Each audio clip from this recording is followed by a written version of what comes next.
afternoon. Regular session, Mayor and City Council meeting, 6 p.m. Wednesday, July 6, 2022, City Hall Complex. I call this meeting to order. Please rise for the Pledge of Allegiance. Madam Clerk, please.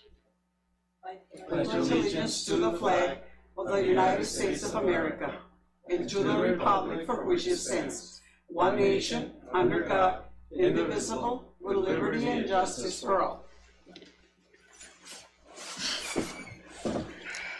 Call to the public. I don't have okay. Number 4, financial monthly report. Number 1, update on 115 Investment Trust. Gene?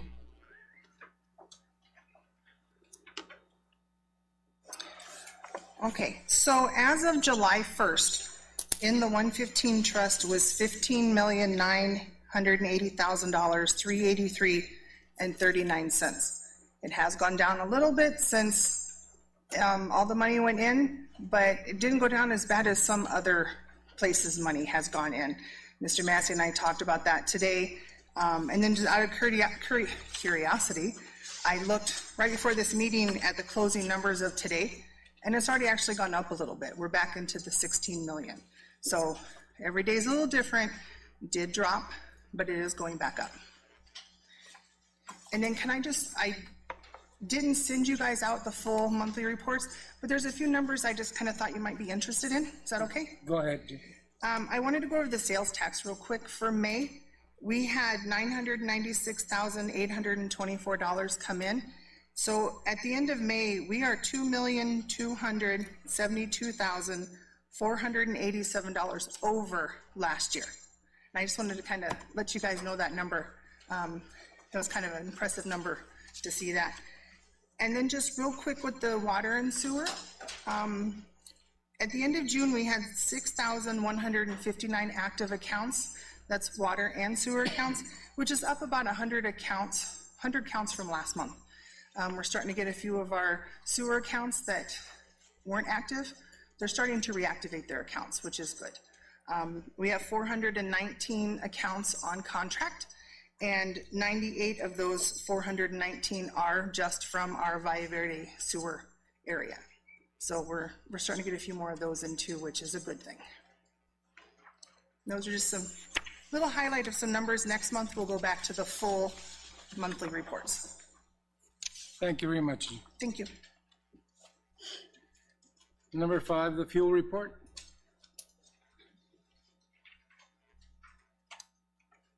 John, who has the fuel report? Mr. Dickey should have it. Yeah. Mayor, let me see if I can find it here. Is it in here? You do have it.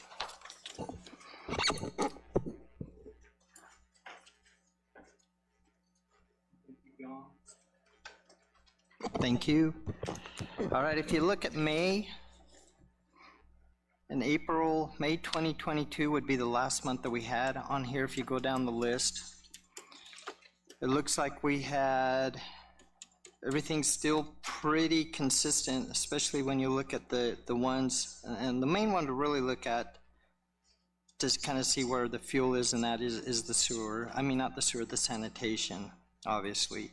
It doesn't change much from the year ago. But we've talked to all our people, all our different departments in that, and they're all aware to do what they can to save fuel, try to be more efficient in their routes and what they're doing to make sure that they are saving the fuel that we have. But when you look at this from a year ago, so that's the main thing, is just comparing year to year. You look at this, you go down from cemetery, engineering, facilities, fire, fleet, library, city manager, MIS, and you're seeing, you know, for instance, city manager really wasn't using the vehicle until I got here, maybe in April, May. There's a little bit there. I don't know if there's any questions or anything on any of these accounts, but it just looks like you look over the total from a year ago. It's a month ago. Yeah, just a month ago, but it goes back to May 2021, but just even from a month ago, it looks like people are doing a little bit better. They're a little more sensitive to, you know, the mayor's asked that we look at our fuel, and I think they've taken that to heart and they're doing the best they can. So if you go down each one, they're using a little less gallons, there's a little less, the cost has come down in each, almost every single one, the cost has come down and the gallons, the usage has gone down from a month ago. You look at a year ago and it's pretty much the same thing there too. The one I really like to look at is the sanitation, like I said earlier, because their routes don't really change. It just shows what the cost in fuel has gone up tremendously, almost double the cost in fuel. So that's what really catches my eye is how much fuel has gone up and how that affects the cost for overall for the city. Any questions from any of the council? Go ahead. Mr. Dickey, did you provide that information to us? I don't have that information, so I can't. Yes, I can get that. In fact, I'll get that printed up as soon as possible. That's a fault of mine. I got this information from Gene, and I got it a little while ago instead recently. So I just kind of, I blew it off, and that's why John had to bring me a copy of it himself, because we just had so much else going on and everything. But I do have copies, and I'll get that copy for you, so you have it. So that's my fault. Thank you very much. You want to take care of that, John? Copies of those, man. Thank you. Okay, number 6, discussion items. Mr. Massey, I'm going to excuse myself from A. Vice Mayor, take over, please. Okay, so item A, it's Maldonado investigation report. I requested, and Mr. Bonillas requested, to be put on the agenda. First of all, I want to let the public know that I had a talk with Jonathan from the Nogales International, and one of the main things that I figure out that most of the Nogales residents were complaining that we were not very open to the public regarding whatever we're doing here in the council.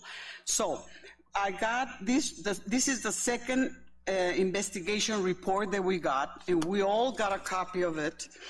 I went over it, and I really figure out that the public should know what's going on. So I don't know, Mr. Messi, are you going to go ahead and give more or less what the report is about?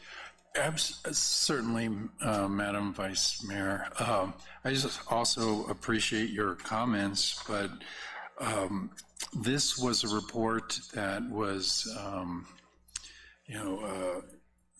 that we started here at the administration as a result of the county attorney declining to pursue any charges in this matter. So I needed to look a little bit deeper into this to determine how I wanted to pursue this matter civilly.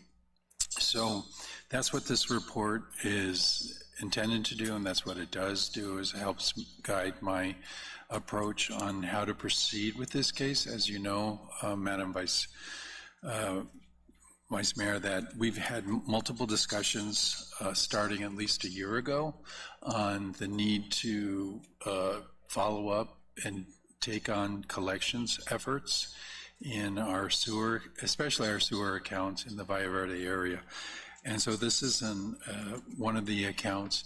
And so just to give an update report in addition to what is available from the investigator's report, is a demand letter has been sent to the owner of that account and has been given 30 days to pay the amounts that we believe ought to be paid as a result of having the account deactivated, but that he's continued to live there. And so if he doesn't pay that account in full, then we will proceed in court. The due date of this letter is going to be July 16th, and the total amount due is $3,699.71. Mr. Bonillas, do you have anything to say about it? Because you were the only one, the other person that requested this. Well, I have some questions as far as this report goes. It's just sort of a summary, just that the public understands the timeline of what happened. We're talking about this, unfortunately, in a very political climate, unfortunately. It is an election year. Yeah, if I can interrupt, and Yes, go ahead. right, the purpose of that investigation was not to influence the election. This happened as a result of discovering information just a few months ago, and we are pursuing it. We're pursuing it avidly. To not do so would have been to say, okay, as a result of one of our account holders who owes us money, if he's involved in a campaign, we're not going to pursue it. That doesn't seem to be the right thing to do. So we are pursuing it, even though we are in the middle of an election season. Mr. Massey, my question is, from my understanding from this report, is that back in 2016, Mr. Maldonado had a balance of $2,167.55 back in 2016. Am I correct? That's what the documents show. I don't have firsthand knowledge of it, but I do understand that that's the printout that I received from our revenue department. All right. So, and back in 2016, he ordered the city to disactivate or disconnect his services at the Verde, at the Vitache Drive address, right? There's a document that shows that's what happened. Okay, so he finishes paying off this money this past year, right? He finished paying off the amount that was owing as of 2016. If you'll see on that printout, there was a $1,367 payment on January 4th, and that brought the balance to 200. It didn't fully pay that off, but the 256 that was paid on March 9th was the final payoff on the amount that was owing since 2016. Okay, so I'm just going through these interviews that the investigator had. So there, the finance director had, well, not the finance director, Mr. Suarez had instruction from the former finance director to shut down the account. Am I correct? Back in 2016? That is what he answered to the interview of the sheriff's deputy, and he confirmed that with this investigator as well. So when they interviewed the former finance director, did she confirm or deny these allegations? If you look at the investigator's report, my takeaway is she didn't want to answer any questions. She said this is something that happened a long time ago. She's no longer an employee with the city of Nogales, and she didn't want to be involved. Okay. Yes, I'm seeing here in the report. Has Mr. Maldonado come in and paid the outstanding balance of $3,699? I actually saw him last week. The answer is no, and I saw him, and I asked him if he got via email the letter that we had attempted to serve personally at his home, but we were going to his home during business hours, and so he wasn't there. And he acknowledged he did get the letter via email. And so I said, well, just let me know what you're going to do. And he said, well, we will see what happens. And what he meant, but we will see what he meant. I don't know. I'm waiting to see if it's going to get paid. You know, I anticipate we'll have to go to court, though. It is unfortunate, vice mayor and council members, that he was a sitting council member here. And we were talking about how we could help these people, the citizens who fell behind their water account. You know, how can we help them out as far as, giving them a payment contract and stuff like that? And he was sitting here next to me, And he didn't say anything, knowing full well what was going on. And that is what is most disturbing. It's bad enough already that people here in the city of Nogales think that we're entitled, that we don't pay water, that, we don't pay services, that we have, give freebies from the city. And it is unfortunate that he knew exactly what he was doing. He got caught, but I see here on the statements that he's made to the paper, which make no sense whatsoever. It is unfortunately that instead of owning up to it, he denies it. And we have all the documentation. He denies that he ever ordered his service to be disconnected, when in fact we have documentation that says otherwise. So which one is it? Did he move out? He says no. But he did tell the city to disconnect his services. And that's what's conflicting here. His affirmation of residency says he was living there since 2007 to current. So again, which one is it? There can't be two separate, truths. I'm here because I am worried about the integrity of the council, the city. It's bad enough, like I said, that people think because we're politicians that we get the freebies here in Nogales. And right now, with this incident, this is what's happening right now. This is what people are calling me about, and they're telling me, not accusing Mr. Maldonado of anything, but they're telling me, see, I told you guys, that's why you're running for office, because you wanted to get a freebie, and this is what's happening. And it is unfortunate that the city gave Mr. Maldonado a chance to square up. Well, I know he has 30 days. Exactly, so the chance hasn't yet expired. But you know what? If I was in his shoes,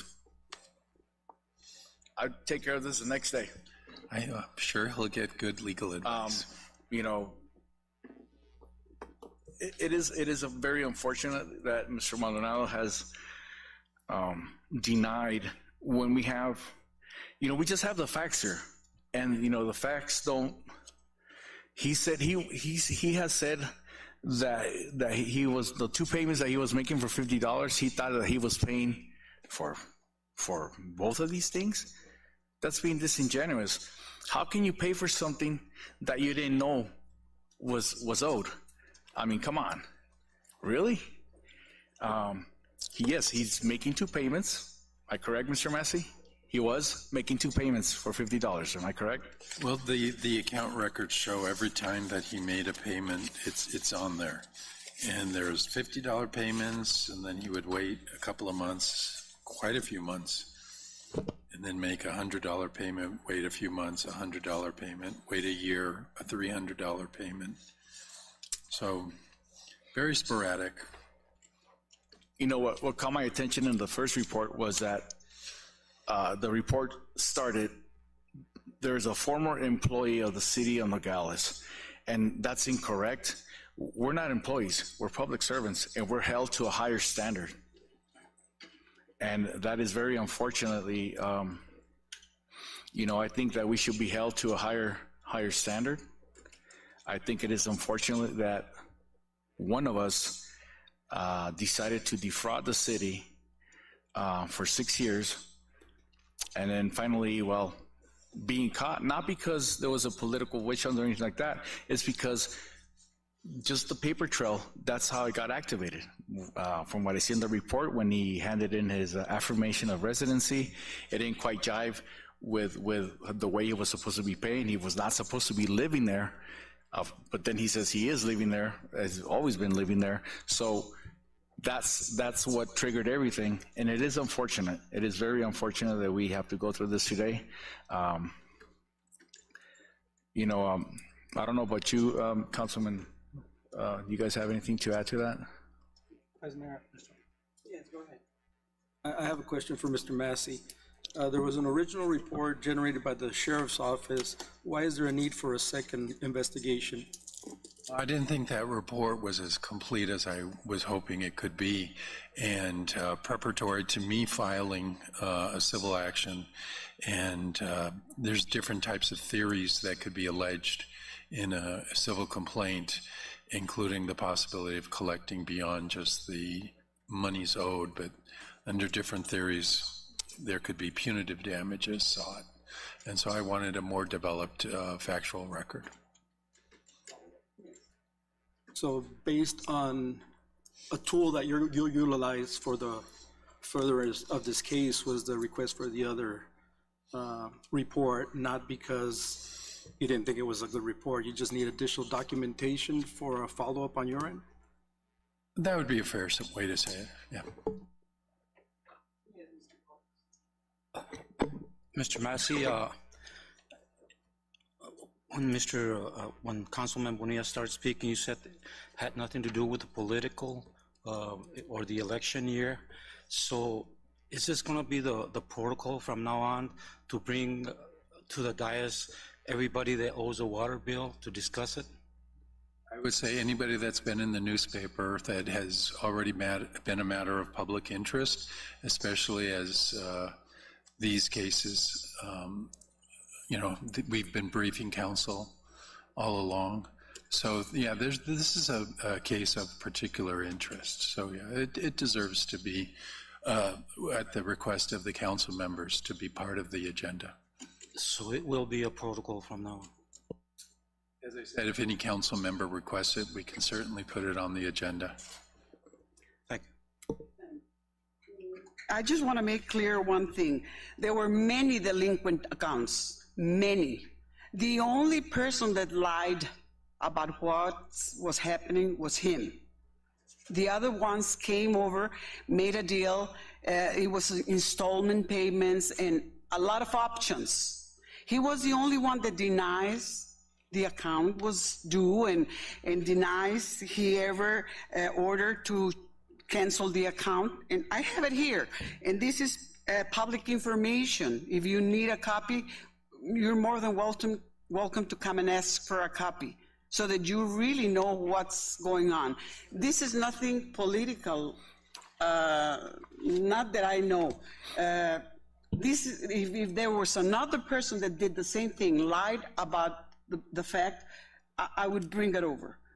So it's not only him, it's the lying, what caused this to be brought here. If I may just sort of clarify on that, Vice Mayor, what makes it different than a customer or a regular customer is that Mr. Maldonado disactivated his account in 2016, and he continued to receive services.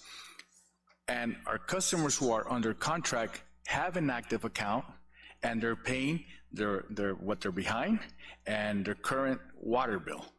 That is what makes it different. That is what makes it fraudulent. Any more questions? Yes. Yeah. I have a couple to direct it to Ms. There's a couple of follow-ups too. Who specifically ordered this? Thank you. Who specifically ordered this investigation to take place? This was a consensus agreement between me and the administration. Okay. Did Mayor Garino participate in any of this decision to do an investigation? Yes. He did? Yes. He did participate? He was part of the administration. Okay, so Mayor Garino did participate in asking for this investigation to take place? Yes. Thank you. I have a couple follow-ups. The county attorney also made a determination that there was insufficient evidence to prosecute. In your opinion, legal opinion, was that not enough for you? That's his opinion. Every attorney can have a different opinion.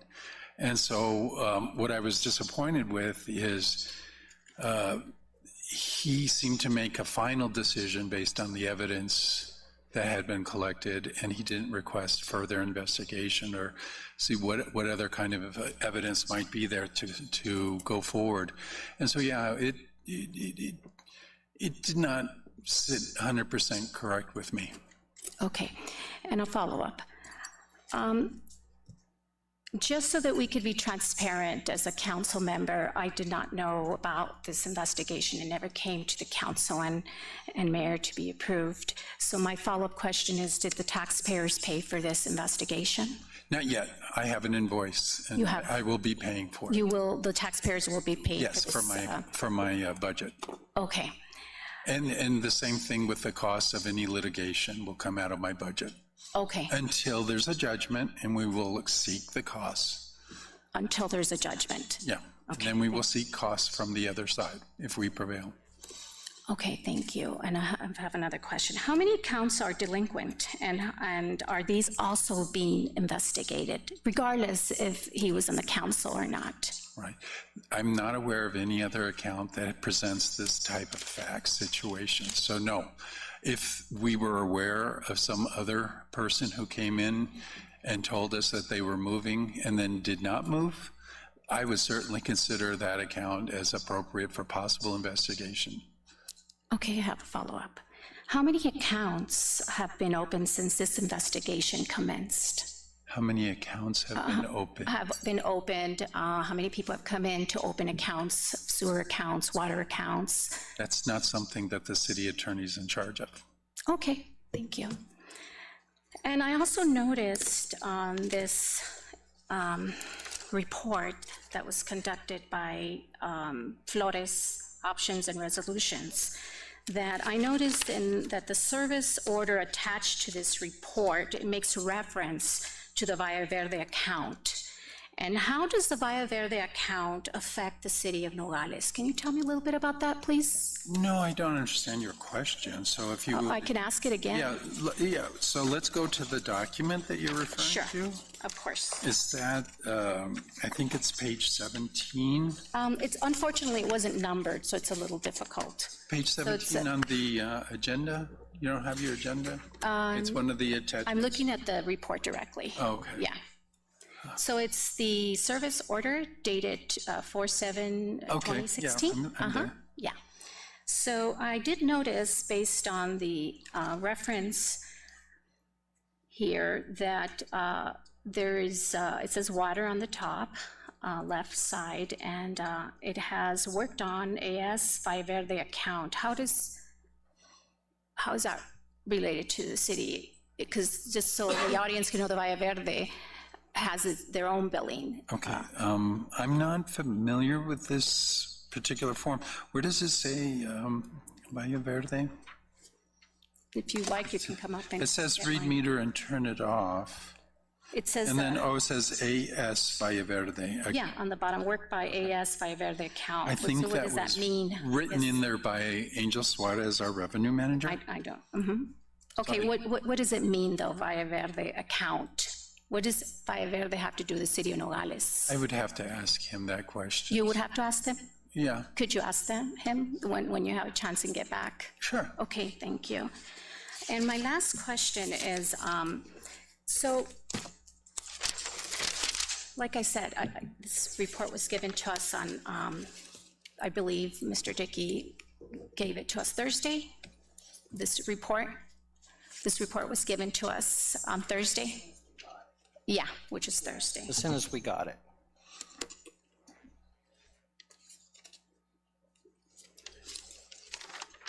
Okay. That's all for now. Thank you. Okay, yeah, and I'm available for any time any council members have any questions about how I'm proceeding in this matter. If anybody wants feedback or, questions, please come to my office. And, we can have any kind of discussion on that. Yeah, I have a follow-up. I have an additional comment. After reviewing this report, there are several recommendations at the end, which I really like. What is it that we need to do to incorporate this into our day-to-day operations? Do we have to bring it up at a later meeting? We're gonna need direction on that, because there's some good information here. Right, well, first of all, I think the number one recommendation was to pursue this matter and collect the monies that are owed to the city. And that, I sort of take that as direction to me, and that's my intention to do that. And then other suggestions are in there, more in the nature of doing audits and internal controls for the finance department. And we can certainly have discussions and reports in future agendas, as I know the finance department is undertaking certain actions right now in the matter of integrity type efforts to make sure that the accounts that have been deactivated truly are, let's say, unoccupied buildings. And if there's discrepancies there, we're going to tend to follow up on that. And there's other actions I've written down, but we can certainly provide the council with follow-up reports, both written and discussion items on future agendas. Thank you. Vice Mayor, I have a question for Mr. Massey. Right now, what Councilwoman Montiel was asking you here on the bottom of the sheet. Where it says AS Valle Verde account, would that be in reference because it's telling us that there's no water service there? Well, that's what I take it. We all know that in the Valle Verde area, we do not provide. Valle Verde means Valle Verde Water Company. So that obviously means we're not going to go to this residence and turn off the water. We do not have that authority to do that. And so when and that's AS, I think that means Angel Suarez took that action. It was just sort of administrative. I'm kind of making an assumption on his part to just deactivate the account, not to physically turn off the water, but deactivate the account. And by the term deactivation, that means no monthly user bills were being sent after that deactivation. From your knowledge, Mr. Massey, we currently have 6,150 accounts in the city. That's what I just heard. Okay, so 419 of those are contracts. That means people that are behind and stuff like that. And 98 of these are just sewer accounts. To your knowledge, has the city ever have to start implementing 7 steps to avoid this type of issue? Has any person that has had an account with the city of Nogales has caused us as a city to implement these 7 steps to avoid this issue again? Well, no, we haven't taken those 7 steps previously, but you know, in my time here at the city, we're always trying to improve our practices and our policies so that when we find an area where it has resulted in financial loss to the city, yeah, we'll take corrective action. And so, yeah, those are the recommendations of this investigator, and we'll be following up to with, you know, the city administration to see as we're capable of implementing those corrective measures to avoid this in the future. Okay, I read in the paper a statement from the county prosecutor. He said that if there was more, I think, forthcoming information, he'd be willing to look at it. Mr. Massey, I'd like to ask if you can please forward this report to the county prosecutor, please. I'd be happy to do that. Thank you. Are there any more questions? Vice Mayor, Council, I just want to point out, and maybe Jean, if you could come to have a question. So because of this, I think we did an internal audit over all our employees to make sure we didn't have anyone that was slipping through the cracks, because I know there was some discussion that, you know, was there more of these accounts going on? Was someone else taking advantage of the situation? And Jean, what did we find out? Sure. So over the past couple months, since a lot of this has really come to light, I looked at current employees, past employees, current council members and mayors, past council members and mayors, and there's not a single account that I have looked at that there has been any funny business or fraud. Look, I mean, sometimes there are late payments, but then they make them. So there hasn't been any that I have looked at, to my knowledge. of anything like funny business happening at all. Thank you. Mr. Messi, so then the next step would be to wait till July 16 for Mr. Maldonado to come and pay the $3,699.71? That's correct, and I think since that is my daughter's birthday, I think, and that's Letty's birthday, I think that's on a weekend. So I think that's going to roll over until the Monday, so that would be July 18th. July 18. Yes. Okay. Thank you. Oh, Mrs. Lopez too, your birthday too? No more birthdays. We're skipping them. Yes. Okay, the next item, are we gonna wait for Big Bar? Oh.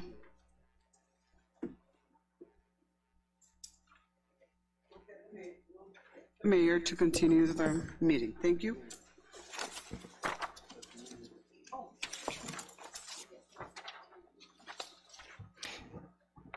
Council Mayor, that's the fuel report. I know, that, I can barely read it, that's why I was doing the best I could. We'll make it bigger.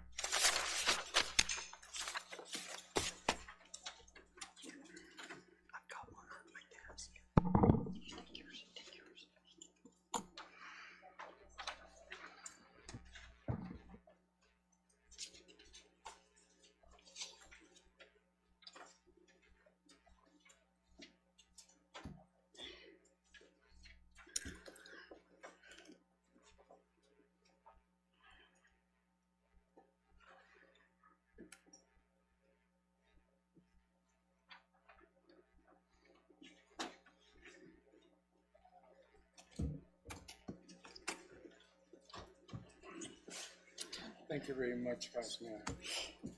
You're welcome.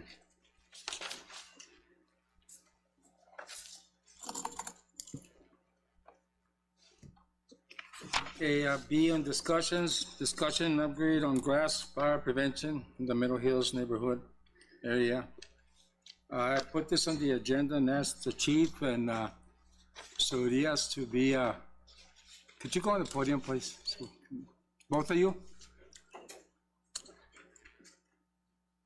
About a month ago, or maybe 2 months ago, I think Mr. Diaz asked me to go with him and look at locations so there could be fire prevention, chief, and I'm sure you were aware of that. The vice mayor went with me and Mr. Bonilla. I don't know if anybody else went with him to check all these locations. And one of the places was Middle Hills. His concern was that we do something to have fire breaks or a major cleanup to bring the grass down at least to ground level so it wouldn't spread as fast as it did that time. And for fire safety for the homes and the residents in that area. But we not only looked at that, we went to Iron Gates. We went to different places in the city that actually are fire hazards with the growth. And the majority of the land, it so happens that it's private property. Except for the Middle Hills area, we do have a lot of area that's where the old the golf course was at. But I think we need to address it, Chief, in a certain way that, and I was going to bring it to Mr. Massey, but I haven't spoken to him about this yet.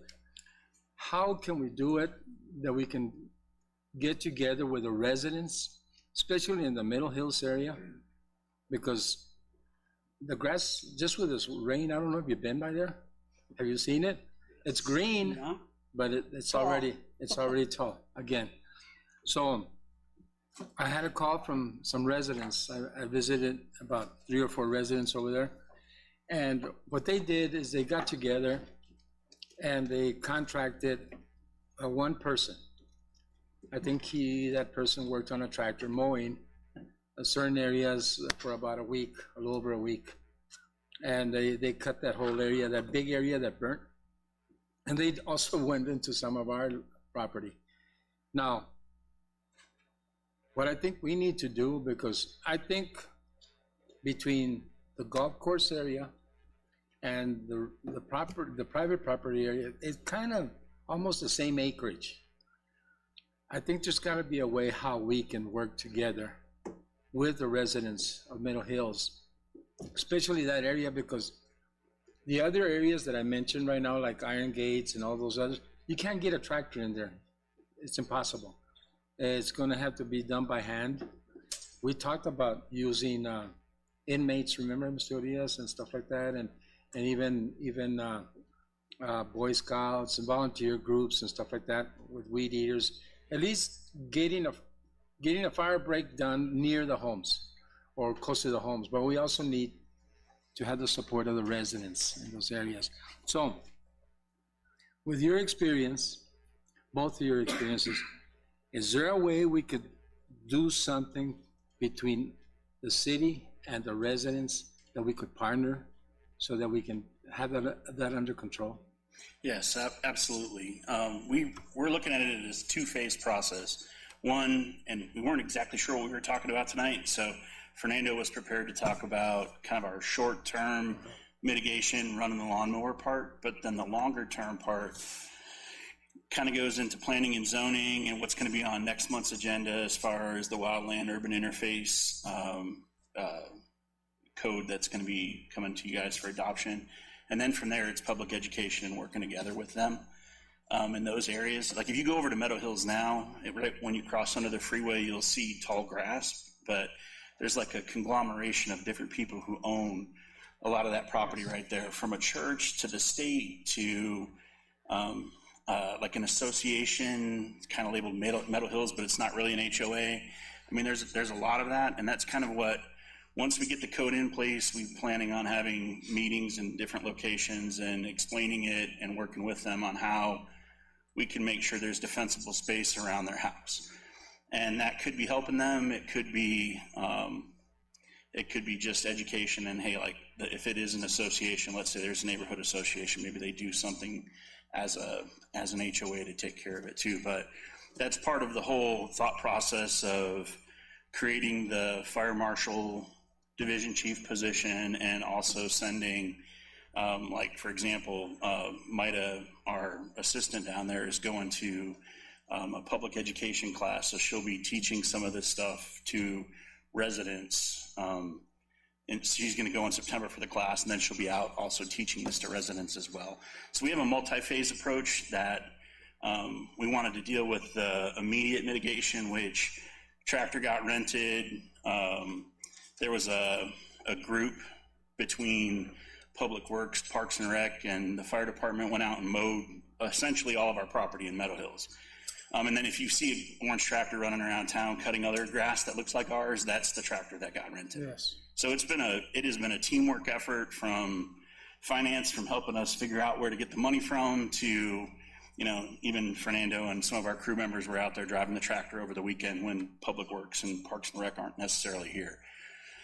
So we got that part handled in the Meadow Hills area, and then from there we're working on rolling this out with the Wildland Urban Interface Code and educating people in general. And then also, once we get closer to next season, also bringing in crews to get to areas that we're just not going to be able to get to with the tractor.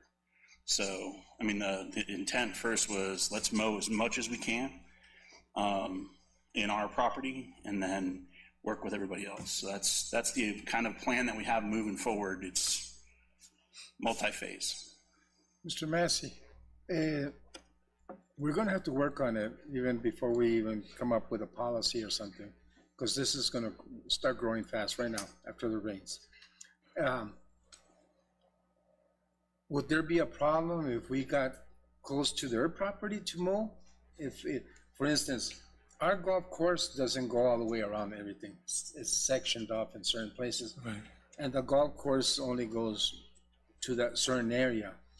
But there's still an area that from there it's closer to the homes. Would there be a problem if for instance, because for what I understand, with the people that I talked to,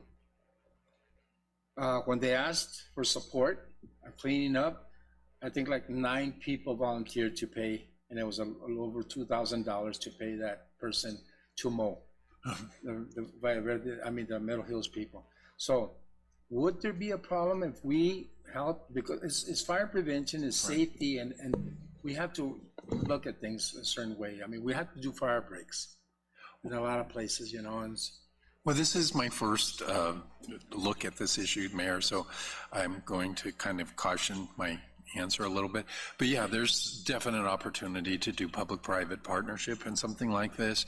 Also, as a result of, we do have fire codes in place, and we do have nuisance laws in place, and so allowing growth that creates a location for the harborage or vermin, and also creates fire issues once it dries.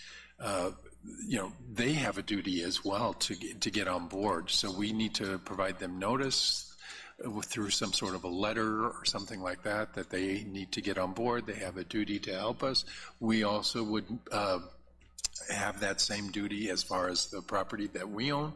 And if we can come up with a holistic approach and multiple partners that could help fund it, yeah, definitely I'm on board with that. yeah, because it'd be something that you would do probably twice a year, maybe? Could you? Oh, yeah. Chief. So first off, thank you, Mayor and Council, and also Renee for a lot of the hard work that was put in by her department. So I think this is something that's going to be a year-long process. Is if we go back and look, fires throughout the year is something that's happening year-round. So I think it's going to be an ongoing process where we continue to do it throughout the year. The biggest thing is a proactive approach that we're doing right now. We've seen a lot of change in the development of all this, a lot of hard work put in by the fire chief and supported by mayor and council. So I think, again, this is a proactive approach to eliminate disaster that other cities of this size and the same topography have seen. So I do think it's something that it's an ongoing, just throughout the whole year, not so much twice a year, just an ongoing approach. Meadow Hills is just one of the areas. We got a lot of older homes on the southern part of the city, and a lot of elderly people that are not able to go out there and do some of that work. What I've noticed through experience is simply going and educating them and letting them know they're pretty open to let you go in and remove some of that stuff around their yards. Right. So I think the public education is big. If you just educate them why you're doing it, a lot of them are very grateful for it. Yeah, and when I took that ride with you and we went to see those places, I hadn't noticed some of them, and especially the ones with the canyons, you know, where you can get that convection, that fire just going up, especially between Elm Street and Crawford and Bowman Street and McNabb, all those canyons, Iron Gates. You know, we've been very lucky. We've been very, because during the monsoon, then we have the lightning strikes, you know, catch on fire, and the Meadow Hills fire, that was very scary for a lot of the residents there. It was unbelievable. I was there from when it started. I went over there, and I was, matter of fact, I was with Chino Gomez, the fire marshal, at his house there, and he was with a hose, and the neighbors were doing the same thing. They're very, very scared. The flames got right up to their walls, you know. But and when that's that big area that I'm telling you that's not city property, but just because it's not city property, we shouldn't ignore it. You know, we should invest in it and help out. And like Mr. Massey, he said the key words right now, public-private, you know, that we do it and create some type of policy so we can continue this just like you want to do that, Battalion Chief. Yeah. One of the big things that's happening all over the state is a Firewise program.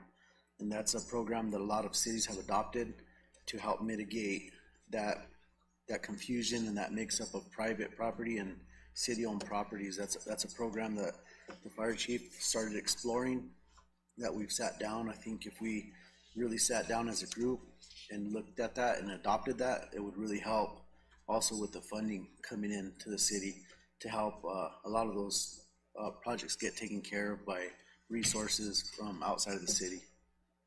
Yeah. Is there anything that can be done with wildland at the same time on this? Get it. So I'll let the wildland chief, fires. I'll let the chief touch up on phase 2. It's something that he's been working on over the last couple months, and that's a second plan to implement a kind of fuels crew to help mitigate that, and also develop a program to be able to pull candidates for employment from there. Great, great. Yeah.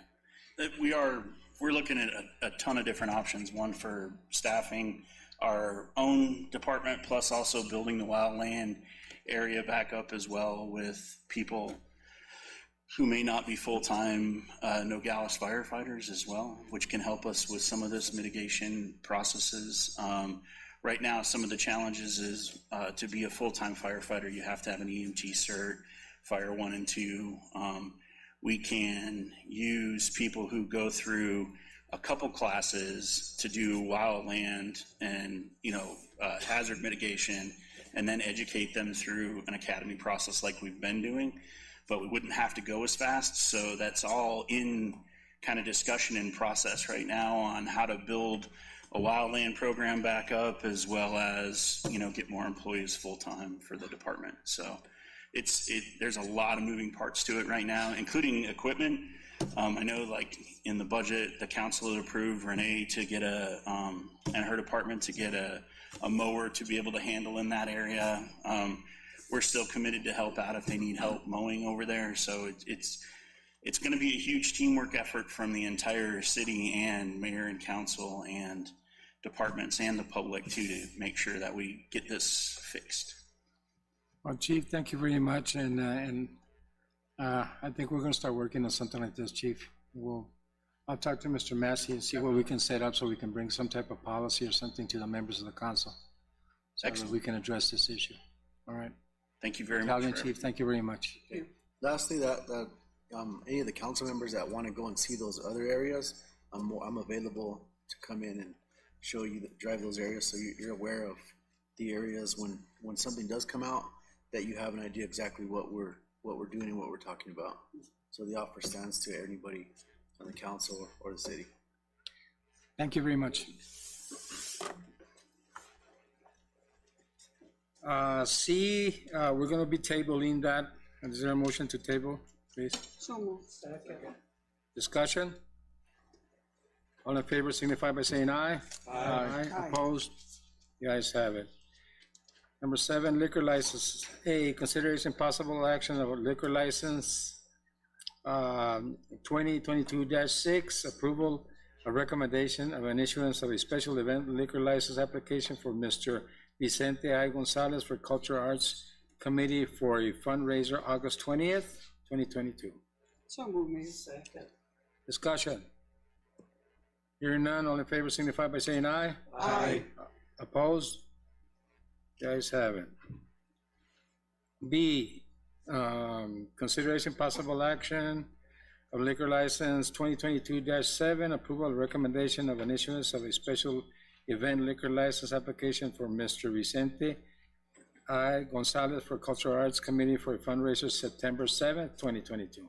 So moved. Second. Discussion. Hearing none, all in favor signify by saying aye. Aye. We're going to run through the course on this one, but this restaurant is closed, so I recommend a no vote on this, but consideration possible action of liquor license 2022-08, approval or recommendation of issuance of liquor license for Mr. Juan Alberto Herrera for Barracuda Restaurant and Bar, 165 West Mariposa Road, Nogales, Arizona, 85621, number 012 restaurant. So moved, Mayor. Second. Second. So this will be a no recommendation. No recommendation. No recommendation. And so Okay. the motion is to not have a The motion is recommendation, not to have a resolution. just to be clear. All in favor signify by saying aye. Aye.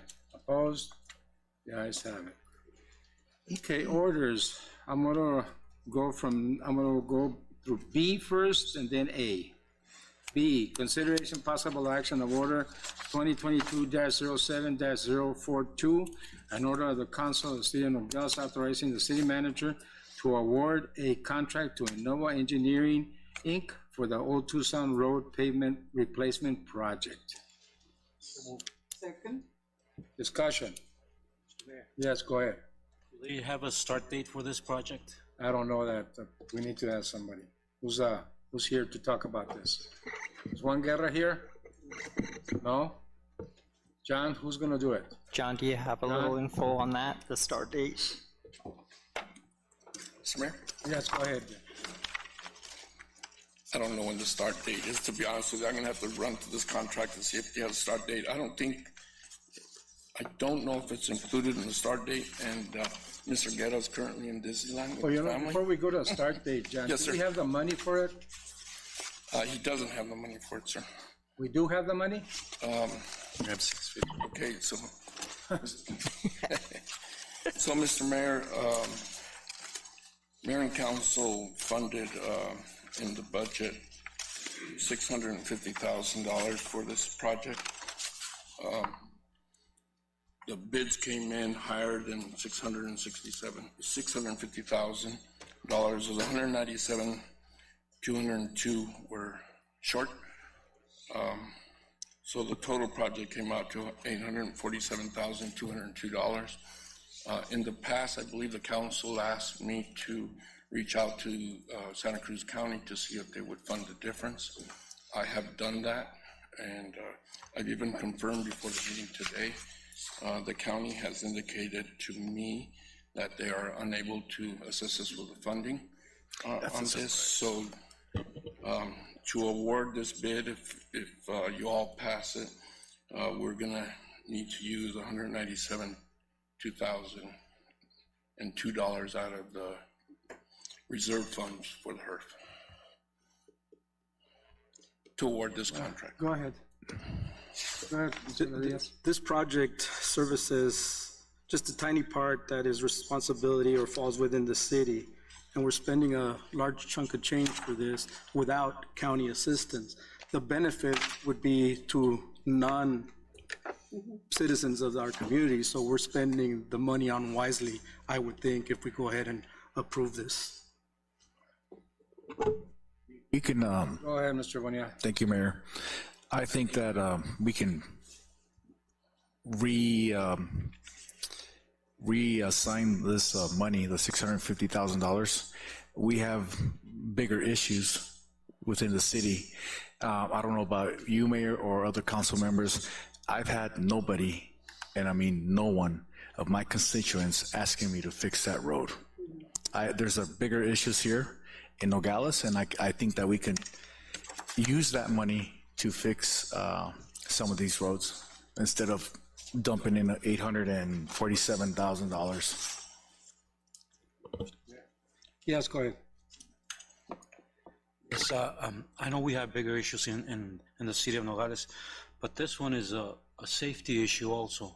You know, if there was something that happened there because of the condition of the road, we would be paying a lot more if the city was sued for an accident or something like that. So it is very important. To me, it is important. Yes. Thank you. I can understand that. Mr. Mayor. John, let me just say one thing. Oh, I was just go ahead. I was going to brief you that you wanted to know the start date, so I was able to quickly read through the contract, and it should be completed no later than 90 days after the city notices the contractor to proceed with the work. So it depends on tonight's action would be the start date should be. Well, the first action is for us to find another $200,000 before we make an action with that contractor. Well, this is the thing, and I do agree with Mr. Bojorquez, there's a safety issue, but I also think that the safety issue problem, because I've already gone over there to see it 2 or 3 times in the past 3-4 months, can be repaired, not the whole road. So that we could probably spend, I don't know, $100,000, $150,000 to repair the southbound lane on the right-hand side, so that we can eliminate that safety problem where it's depressed and cars have to weave around it and stuff like that. I think we could do that, and with her funds probably, without going into the contingency. You know, that's my recommendation we do. You know, because honestly, I think I think one of the roads that I think we need to address that is in worse conditions than that is Frank Reed. And we have to work on that one. And we've been working on that one for 3 years already since I came into office. So once we start working on that and complete that, we can eliminate that issue there. But then again, I understand that we need a bunch of money there too, because I don't think we have the funds to complete that job. That's what I understand that Mr. Juan Guerra had mentioned.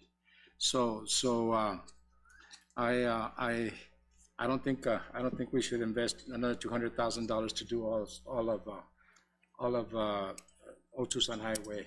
Maybe 100,000, 150,000 to fix the bad area and eliminate that safety issue. Mayor, I have a question. I think that one of the discussions that we had with Mr. Guerra was that he needed all of this money from this project for the Frank Reed. Am I correct?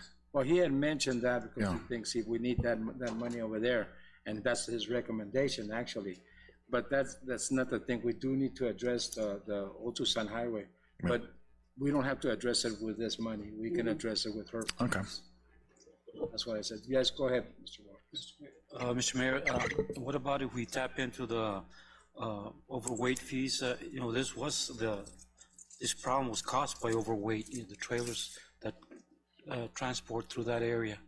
So I don't know if that's a consideration. Well, maybe that should be a presentation that we need to discuss with Juan Guerra and see what his plans are on that, to do that. But right now, I don't recommend that we tap into contingency or anything at the tune of $200,000 on this. I think you need to study this differently. And you know, I never expected this contractor to go up $200,000, and then I never expected the county to say no to us. And that's not right. Because the majority of the residents, like Mr. Radia says, the majority of the residents and traffic that goes through that road is our county vehicles coming into the city. And it so happens that that little piece belongs to the city, but it should be, the expenses should be spent between both of us. And where are all the warehouses? In the county. Where all those heavy trucks come from, they're in the county. The county also has overweight fees, Mr. Bojorquez, not only the city of Nogales. They could have said, you know what, here's 200,000, here's 300,000 from overweight fees. Use it on Otusan Highway, but they didn't do that. And they don't want to deal with John. John's been dealing with them for about a year, and you know that very well. You've been part of the council that long. So my recommendation is that we wait on this, John, and it's bad that Mr. Guerra isn't here with us, but it would have been very important for him to be here with us on this, so we get a better explanation. So on this one, we're just gonna wait on it, I think, later. Yes, go ahead. Yeah. Mr. Kissinger, do I direct the question to you or to the city manager or who? City manager. Okay, Mr. Dickey, it's interesting we're discussing this. Is this part of a long-term, was this project part of a long-term plan of Mr. Guerra's? You know what, I don't know if I can answer that question other than it's just something that has come up that the council has said, hey, there's an issue here. So I think he went and looked at what the cost would be to fix it. And what he came up with his engineering is this, and then putting it out to bid, it's kind of coming up with the cost and what it, you know, how much it's going to cost and everything like that. His plan, I think right now, and maybe John can speak to this a little bit better than I can, is it's kind of like we're looking at what's out there now, what needs to be addressed. And I think eventually it'd be a good practice to have a 5-year plan, a 6-year plan, a 7-year plan, or so on. But right now we're just trying to keep up with what's up there. And I've seen a lot of issues that are out there. And I was over there too on that road. And I think we have one, I don't think we have any residents. We have 2 businesses. One is a driveway to the business. The other one's actually an exit off of the main highway there, the Grand that goes out.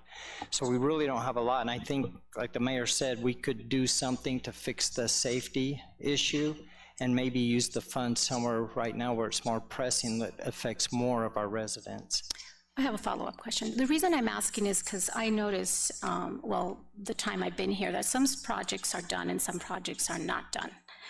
And I think there's just, it's not fair for the residents. Some people are asking for the roads to be fixed and their streets to be fixed. And so I've asked, I believe I've asked you and I've asked Mr. Kissinger when he was interim city manager about a long-term sustainable plan in place. It's like, you know, we have to have something in place. We just can't, okay, we're gonna fix this street this time around, or some person in the council wants this thing to be fixed. So I think it's very important that we have, like every municipality, long-term sustainable plan in place. So the public, it could be transparent. The public could know what's going to be fixed in the future or is being fixed. Yep. So I would like to request that in the future for long-term plan. Absolutely. The idea, council, mayor and the council, is that each budget session, Juan will present a 5-year plan, and you guys will vote on that plan. It doesn't mean if something comes up during the year, it's got to be dynamic. If a big issue comes up, you can kind of see what needs to take place that year, but it's good to have that plan. And we'll just bring that forward during the budget session. Juan will bring it and just say, hey, Mayor, Council, this is kind of what we see. What do you guys feel? And you guys may say, no, and we'd rather do this or that. We've heard more people here. So you guys would have the final say in it, but you would approve this plan. And it would go on our website so the residents could see what the plan, you know, what we're looking at doing in each year, which street is up next.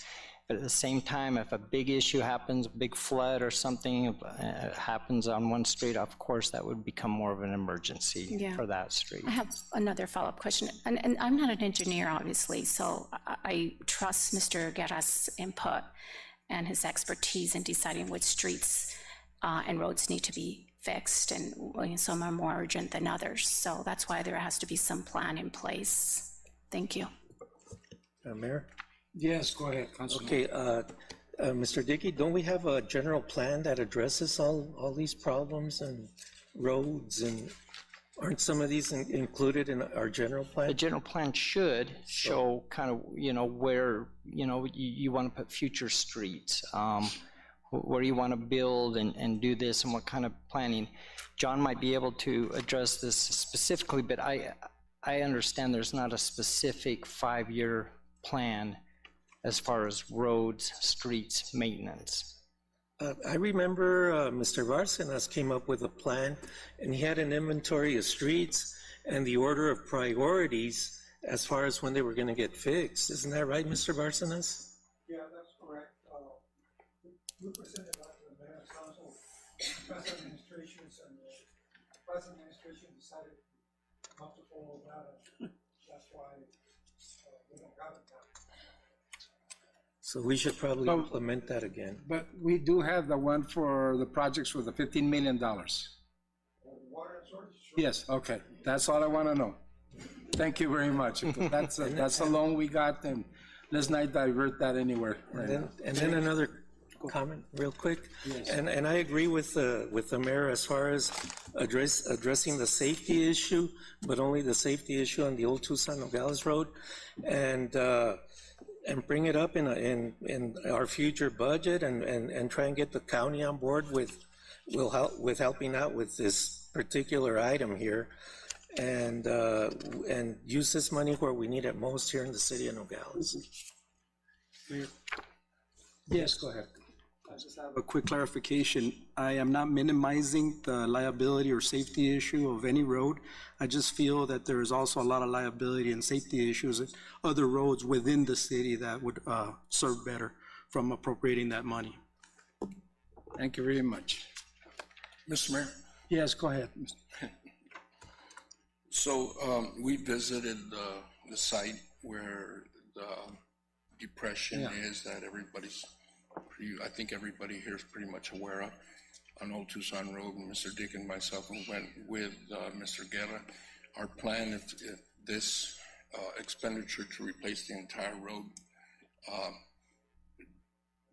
does not get passed, our plan would be to saw cut that one impression that's very noticeable, and replace the asphalt with maybe 8 inches of asphalt. And I don't know, Juan knows all the details on it, but to minimize the problem with the safety. So either way, we're ready to act as prudent as possible to minimize safety on that street and any other street that we find there's, that we can reasonably fix and get fixed. So we recognize that, and that is a concern of ours. Did I say that right, Mr. Dickey? Thank you, sir. Yeah. Okay, so on this one, Mr. Massey, we have a motion that's been seconded, and I think the motion was to approve, but I'm hearing the direction or discussion kind of going in the other direction. But so unless the motion is withdrawn, then I think we need to go forward with a vote on the motion. so who did the motion? Who did the Who was motion? first, second? Mr. Bonilla, you did motion? Was it Mr. Bonilla's motion? Mr. And Mr. Bojorquez? Okay, so what's, So the motion before the council is to go forward and fund the project as submitted in this order, finding actually, the $200,000. motion was for discussion. Well, it was for discussion purpose, but when a motion is made and it doesn't say what the motion is, it's to go forward with the order, and I understand the discussion has gone in a different direction, but I'm just, procedurally, that's kind of what's, and Well, the that's what thing I'm. is, Mr. Messiah, I wouldn't want a no vote. Yes. I wouldn't want a no vote because I know that that road has to be fixed Yes. down the road. So maybe a The table? only problem for me right now, and that sounds for the members of the council, is the funding and the partnership that we never got. Mr. Mayor? So I think we need to address that area, because if it's a no vote, well, it's just a no vote, and then that money's. Mr. Mayor? Yes. What if we table this and bring it back to the agenda on a later date? Well, we could do that also. We could table it. But if we table it, is that money still free to use on? Well, it hasn't been spent. It hasn't been spent? Okay. Well, let's table it, Mr. Borges. Let's table Okay, it. so, We have a later date on it. I move to table, You have to remove the motion first. No, No? table takes It's okay? precedence over Okay. the underlying. Okay, go ahead, Mr. Borges. okay, I move to table, order B, consideration possible action order 2022-07042. A second. Okay, all in favor signify by saying aye. Aye. Okay, is opposed? The ayes have it. Thank you very much, Mr. Borges. Okay, so we're gonna go to A. A is consideration possible action of order 2022-07-041, an order of the council of the city of Nogales authorizing the city manager to award a contract to Innova Engineering, Inc. for the Apache Boulevard pavement replacement project from Mariposa Road to Shurduli Place. So moved, Mayor. Second, discussion?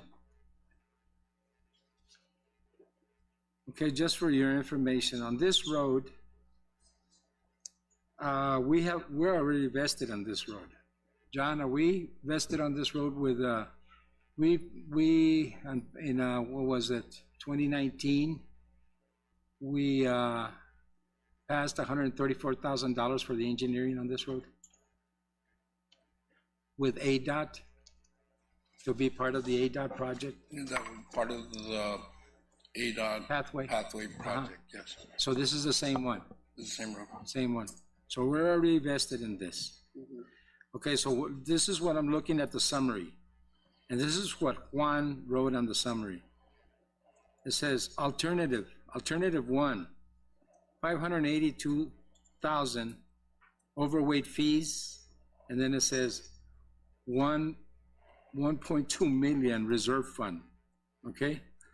And then he goes, alternative two, 582,000 overweight fees and $650 assigned to Old Tucson Road. That was the recommendation of Juan Guerra, the engineer. Okay, it's on your summary right here. So he's requesting, and Mr. Bojorquez, you mentioned overweight fees. he's mentioning overweight fees here too, to use part of it to complete this road, which is very important for us to do because of the school there. And so, Mr. Mayor, I'm sorry if I Yes, can go ahead. just Go interrupt, ahead. and this isn't illegal, but just to be clear, what alternative number 2 is, he's suggesting taking 650, that is from actually last year's budget, from the overweight fees in last year's budget, but it's being carried forward in a suspense or some sort of reserve account. Yes. So it's still available to be spent which is by assigned council. for Old Tucson Road. Yeah, because it hasn't been, but then in addition, there would be a need for $626,000 from reserve. So the 650 is not enough, even with the 582, to meet the bid. That's what I'm saying. Yes, okay. I'm sorry then, Mayor. I didn't understand. To get to that. Okay. So Mayor, Council, just real quick, and you already know this, he put that alternative 2 in case council did not go forward with the Old Tucson Road. He put that in as, you know, an alternative to use money, use that money somewhere else. He's trying to find money. And, Yes. And he knows very well that from the contingencies, it's gonna be a very cold day, you know where, that we take out $1 million just to, and we need to do that road. And the thing about it is that, John, correct me if I'm wrong, we have to proceed with Apache Boulevard because of the project from ADOT. Do we, or will we stop that project from ADOT if we don't continue with our work there? Mr. Mayor, it probably wouldn't be in the best interest to stop this project with the ADOT project going and try to get both of them done and complement each other to get that address, Frank Reed or Apache Boulevard. We have a plan in place where we can address the safety issue on Old Tucson Road. I'm a little concerned that we tabled it, and so table it usually means we bring it back next month. So I'm concerned about spending the money twice, Mr. Mayor. No, I understand. I understand, but what I'm saying is that, we might end up tabling this one too. Yes, sir. That's what I'm saying. Because, before I came in, like I always do, I read my staff summaries and I noticed that assignment to Old Tucson, it's indicating the money from Old Tucson Road here. And that's just part of the payment. We still need more money. And that needs to be brought back from you. Yep. And from Juan Guerra and staff. Do we have the funds to continue on? Right now, it looks like we don't have funds to continue any of the 2 projects. Right, but the other one, the only problem with the other one, Mr. Dickey, is that the county should be on board. And I'll stick to that to the very end. Yeah. And the county needs to be on board on that one. Okay. This one, we need to do it ourselves. Okay. If I could have Gene just come up real quick and tell us what we have in the contingency for streets that we could use. Or HERF. The contingency I for, don't have the book in front of me, but no, in the overweight fees, they do have quite a large carry forward that if you went forward with both projects, they could pull it from their carry forward. It wouldn't touch our overall contingency at all. It would just deal with the HERF and the overweight carry forwards. okay. So we would end our HERF funds for the whole year if we did 2 jobs? On these 2 projects, no. No, we would still have money left for other things in the future, absolutely. Yes. Future of when are you talking? This year? This year? Yes. Okay. The funds are still there for the other projects. And I just wanted to come back, council, to the tabling the Old Tucson Road. I don't know if you wanted, because of safety reasons, to allocate that maybe up to 150 or something, we can take care of those spots. Otherwise, we won't be bringing that back until August, the first meeting in August. No, those spots can be taken care of with HERF funds without even dealing with this. Okay, so you guys you're okay with us doing that? That's kind of what I'm looking for, is that direction. That with Mr. Barson as well. Okay. To come to us. Just want to make sure I have that If it's a direction. safety issue, you can take care of that. Okay. But I don't recommend you start digging that road. I live right next to it. The water flow from Meadow Hills underneath there is a river. So you have to wait a little bit before the monsoons, So I know the problem there. But now you're telling me right now that we won't have any problems with overweight and HERF. And And we're looking at numbers here, and we have a director telling us that he needs to assign money from Old Tucson Highway to this project. Did he know that we had money? He did not discuss this with me prior. So he's just assuming that he can take the money from Old Tucson Highway and bring it to Apache. That's my guess. But yeah, he did not discuss the money prior to that with me. He may be assuming that if we cancel the one, move it over, then he still has the money for every other project. Can I recommend something to you, Mr. Dickey? Absolutely. Maybe have some meetings with your staff, with finance and engineering and Mr. Barcenas, and find out where the hell is the money and if we can use it and what direction we can use it.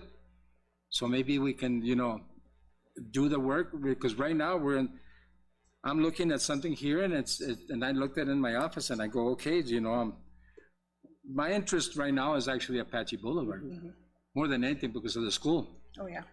Okay, and because of the ADOT project. We already invested in that one. You weren't here when we put that money in there, $134,000 in engineering fund. Mr. Barcenas, am I correct?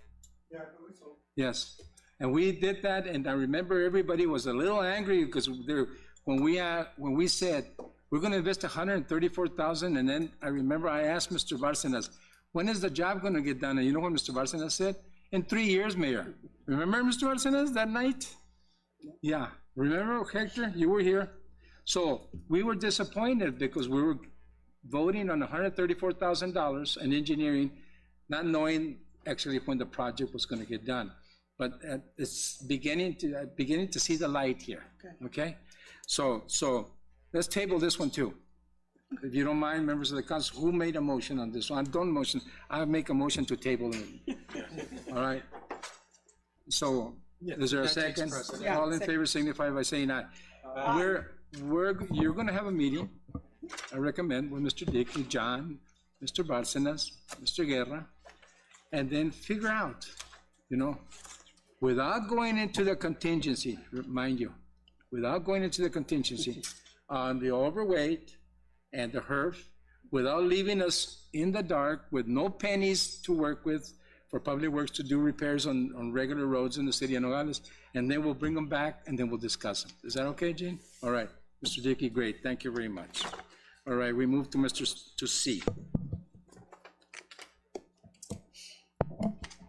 Consideration possible action of order 2022-07-043, an order of the Council of the City of Nogales, Arizona, ratifying additional work and materials required to complete the CDBG number 120-21 New Street Water Line and Pavement Improvement Project in the amount of $18,924. So moved. Second. Second. Discussion.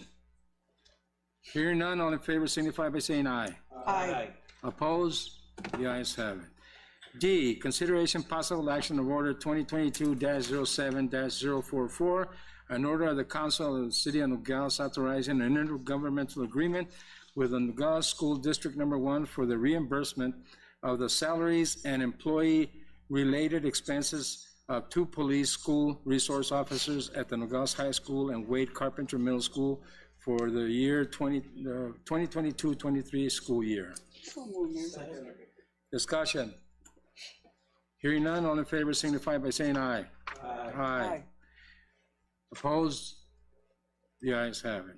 E, consideration possible action of order 2022-07-045, an order of the Council of the City of Nogales, Arizona, approving an intergovernmental agreement with the Nogales Unified School District Number 1 related to the use of facilities. So moved. Second. Discussion. Hearing none, all in favor signify by saying aye. Aye. Aye. Opposed? The ayes have it. F, consideration possible action of order 2022-07-46, an order of the Council of the City of Nogales approving certain compensation and benefits for fire department operational personnel at the rank of captain or below. So moved. Discussion. Hearing none, all in favor signify by saying aye. Aye. Aye. Opposed? The ayes have it.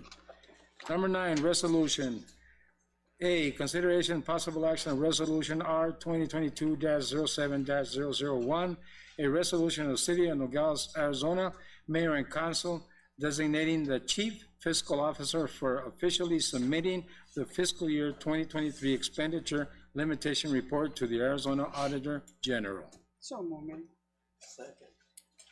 Discussion. Hearing none, all in favor signify by saying aye. Aye. Opposed? The ayes have it.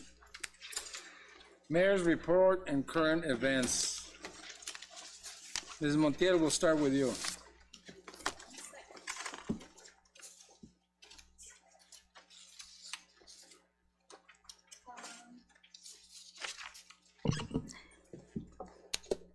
I have two items. I want to thank the Nogales Santa Cruz County Chamber of Commerce and the Santa Cruz County Realtors for sponsoring the Political Public Forum. I also want to congratulate Nogales paramedic Omar Delgadillo for receiving a special recognition from the VFW for a National Emergency Medical Technician Award. Great job. All the department, and of course, Mr. Delgadillo. Thank you for the great job they're doing there, Chief. I also want to highlight another employee, recognized officer. I know that the paper did this already, Officer Hernandez, for saving the life of a 14-year-old male. Again, great job to the officer himself, Mr. Hernandez, and the entire police department under the leadership of Chief Bermudez. And that's it. Thank you. Mr. Bojorquez? I don't have anything, Mayor. Thank you. Mr. Bonilla? At the Royal Road Town meeting, also the Barrio Street on Morley, attended the and participated on the 4th of July event. Also here at City Hall and Council Chambers, also attended a talk that you have with the students, with the high school students here. And that's all I have. Thank you, Mr. Gradias. I attended the Flag Day ceremony held at the VFW. I also was present for the Royal Road Information Meeting, attended the Barrio Stories, which was a success, and the 4th of July event, which was a success. And I want to recognize all the employees that worked in the planning and putting this thing together. It was awesome. It was great to see all those people out there. So I want to make sure they're recognized for all their hard work. Thank you, Mr. Gradias. Mr. Diaz? Okay, I also attended the Royal Road Town Hall on their infrastructure. I also had the June 1st, the NCD invite with Congressman Raul Grijalva, where he presented the NCD a $750,000 grant to finish off the Foxworth building and promote economic development in downtown Nogales. We did a 6th of June D-Day remembrance at BFW. Also went to the 14 June Flag Day celebration at the BFW. Went to the Barrio Stories. That was very nice. Met a lot of people I hadn't seen in years there, so that Barrio Stories was very nice. On the 17th of June, I went to a working session at the Mexican consulate with Sonora Diputado Kiki Munro.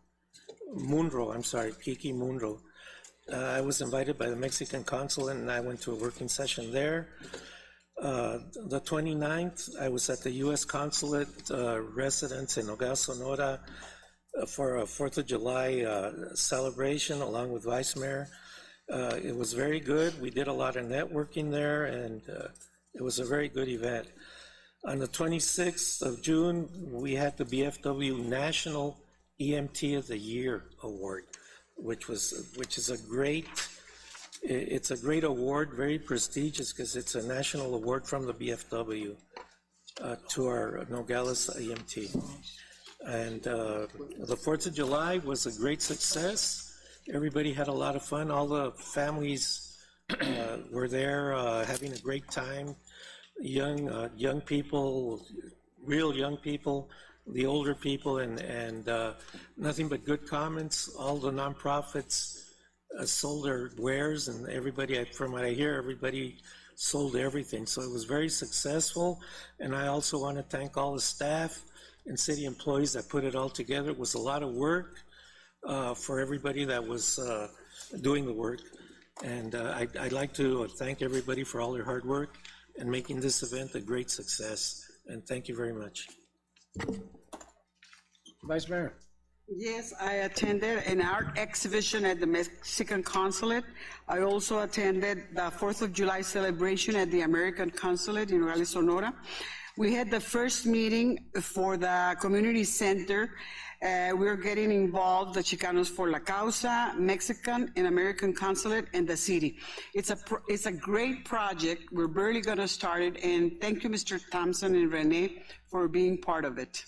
And I also attended the 4th of July celebration, and we already started with the Fiestas Patrias event. Thank you. Thank you very much, Vice Mayor. On June 3rd, I held a meeting with Consul General introducing the new Consul Marco Moreno Vice, who, accompanied by Victor Jimenez Segovia, we collaborated for a continuation with the Sisterhood Agreement. June 7th, met with South 32 Focus Group under IDS On Point. They will be working in the community with NCD, offering business and entrepreneurship courses. On the 8th, did an interview with KOLD on the IOI. Same day, Chicanos por la Causa hosted an immigrant leadership certification program class. City Hall, I presented to the group for their local government session, topics including the local government and the legislative process, economics, and others. Attended, okay. Same day, I attended Beyond the Call of Duty, honoring Officer Jeremy Britton and the Watch motorcycle ride at City Hall. The group travels around the country honoring fallen soldiers. This year, they chose to honor our very own Officer Jeremy Britton with a motorcycle ride cross country, and they have displayed his photo on their trailer. On June 10th, attended a virtual meeting with Mexico City, with the delegation from from Mexico City, Consulado General Marco Moreno and Consul General de los Estados Unidos Lara Bierbach, discussing the impacts of changing the Union Pacific Railways in Nogales, Arizona. June 15th, I attended a meeting with NUSD for the Jump Back to School community event that will be taking place on July 23rd. Same day, attended a flag raising ceremony at the VFW, June 17. Phone conference with Governor's Office to discuss the railway changes in Nogales, Sonora, and people from Mexican Consulate are planning a future visit to the Arizona side. On June 21st, I met with a group of people under Martial Sports People Taekwondo. They are planning an event here for memory of Henry, not memory, actually, ceremony for Henry Rios, the first person that brought Taekwondo to the city of Nogales and Sonora, before we had a sisterhood agreement. I did an interview with Telemundo on the same day, our relationship with Sonora under the sisterhood agreement and how we are able to support families living in Nogales, Sonora with potable water. Same day, Consul Marco and I spent the afternoon working on agenda items for a future gathering that will be held on the Arizona-Sonora border. On the 28th, we hosted 25 school students leadership group session. Students came from all over the United States. Topics included border trade, economics, immigration, and others. Same date interview with KVOA on the state approving of increased budget for border security funding. On the 29th, held the final budget hearing. And I usually don't go into the month that we're sitting on, but I will talk about 4th of July. 4th of July event was a great event.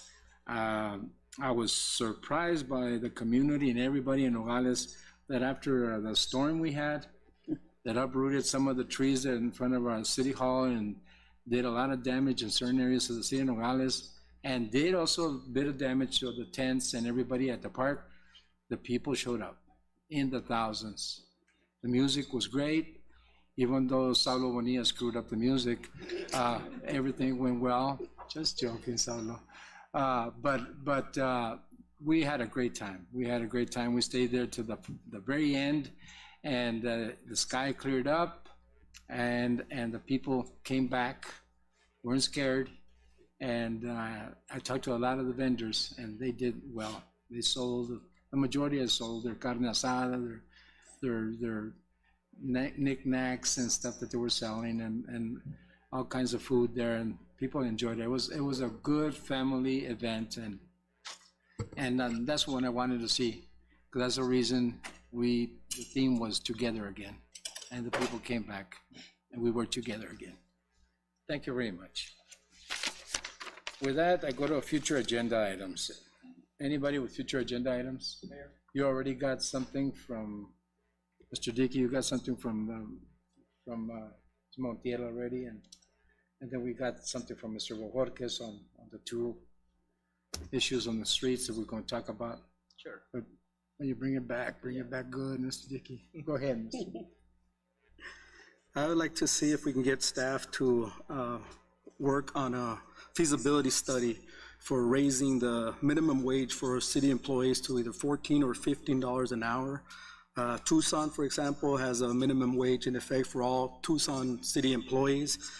With the way the economy is and the way everything is, even McDonald's is paying $15 an hour. I know they don't have benefits, but still we need to make ourselves more marketable, and we need to help with our employee retention. I've already received some preliminary numbers, and we may be looking at around 250,000, and that I think we can get from a contingency hit from our reserves, and it will be affected the general fund, the enterprise fund, and the HUD reimbursement, so it won't all come from one fund. I think we have the money available, and I think it's something that we need to look at. It would affect about 70 of our employees if we do the $15 minimum hour wage, and around 40 if we do the 14. A lot of them are pretty close, but I think we need to take that extra step. I know we already did a budget for increases, but I think this will make us a little more competitive. And that's all I got. Thank you very much, Councilman. Good job. Anybody else? Yes, go ahead. I just want to add one more, an update on the Chase building. Chase Building? Uh-huh. All right. Thank you. Chase Building is another county issue. But John, talked about the Chase Building. Yeah, we're meeting Monday on that. With the county? Yes, sir. Okay. All right, anybody else? No? Okay, let's go. Do you guys have anything that we need to know? No, good. Love that. Motion to adjourn? So